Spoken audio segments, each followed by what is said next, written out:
আসসালামু আলাইকুম বন্ধুরা, আজকে আরেকটি গুরুত্বপূর্ণ ভিডিও নিয়ে আপনাদের মাঝে আসলাম। সেটা হচ্ছে আমি প্রতিনিয়ত যে বাথরুমের কাজের ভিডিওগুলো ছাড়ি এই পেজে। আজকে গুরুত্বপূর্ণ ভিডিওটি হচ্ছে এই বাথরুমটি সম্পূর্ণ দেখো টাইলস বা ফিটিং সম্পূর্ণ হয়ে গেছে। জানি না কোন মিস্ত্রি করেছে, অন্য মিস্ত্রি দিয়ে কাজ করেছে বিধায় আজকে আমি আসলাম।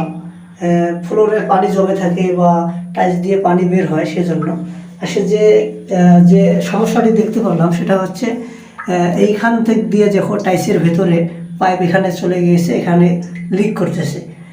সেটা আমি একটু টাইসটি অল্প একটু ভেঙে নিলাম, নিয়ে দেখি পানি সম্পূর্ণ টপ করে পড়তেছে।